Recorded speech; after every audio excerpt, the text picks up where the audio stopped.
Following the success of the inaugural Arts and Culture Conference, the Arts and Culture Trust, together with UJ Arts and Culture, hosted their 2013 conference entitled Creative Currencies. The three-day conference took place at the UJ Arts Centre in Johannesburg, bringing together all art stakeholders under one roof. This year we're focusing on trade and exchange of cultural services and goods, specifically South African cultural services and goods, but also looking at entrepreneurship models on the African continent. The conference is mainly a South African conference, but this year we're privileged to have a number of international speakers and speakers from the continent, as I mentioned on the program, which obviously is relevant if you look at trade and exchange. This year's conference has attracted participation and support from a number of influential players in the arts and culture space, making the conference a success. This year we're very privileged to be joined by the British Council, who brought along with them partnerships with the EU, the European Union, Visual Arts Network of South Africa, Arterial Network of South Africa, and then of course our major partner for the event is UJ Arts and Culture here at the University of Johannesburg. But then we also have valuable supporters like Business and Art South Africa, the STEL Foundation, SAMRA Foundation, Santam.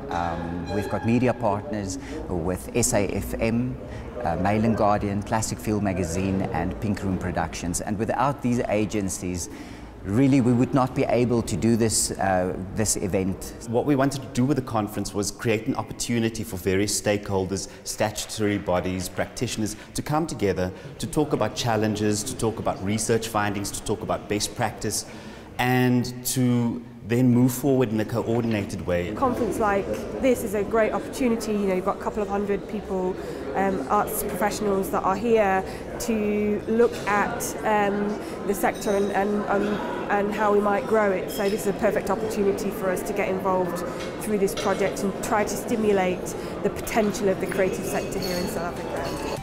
Through the presentation of keynote speeches, case studies and panel discussions, local and international speakers covered a wide range of topics related to trade, exchange and commerce within the creative sectors, the roles of government, donors, funders and other stakeholders.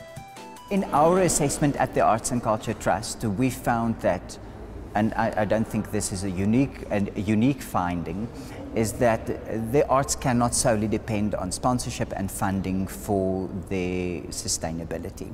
And because of that, we thought that it is very important to equip artists, practitioners, managers with the right information to make themselves sustainable in other ways, develop new income streams, look at other avenues of development and growth, collaborations, partnerships.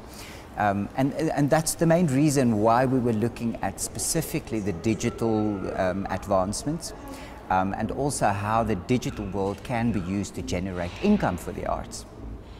We've tried to include something for everyone, and this is a conference where we really look at our delegates' needs. We're not only talking about policy and things that don't impact them directly.